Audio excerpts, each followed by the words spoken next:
Clawio yn ffestinio, diwydiant wedi mynd, plant bach yn Rhyweryn, yn byw o dan y llyn. Dweud tara wrth tata, mae'r pylle wedi cau, dim pres mewn llefrith lleol, San Steffan sydd ar fai. Mae Cymru ar ei luniau, mae pawb di mynd yn dew, mae'r brains yn mynd i Linden, a'r Sais yn dod i mewn. Ond be mae Cymru angen ydi rhywun gyda balls, dwi'n meddwl dwi di dod o hyd i'r dyn. Kim Jong-un, Kim Jong-2 neu Kim Jong-3, mae Cymru angen arweinyddiaeth cryf. Dim meddwl am wleidyddiaeth, scrapio pawb a'i farn, pawb yn rannu popeth, o Amlwch i Gwmbran, gawn ni wal ar hyd clawdd offa, i gadw'r Seis o draw, a dawn ni nôl ar gwlags, boes y caib a raw.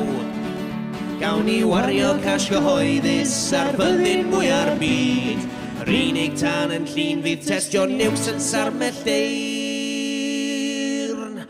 Be mae Cymru angen ydi rhywun gyda balls, dwi'n meddwl dwi di dod o hyd i'r dyn. Kim Jong-un, Kim Jong-2 neu Kim Jong-3, mae Cymru angen arweinyddiaeth cryf.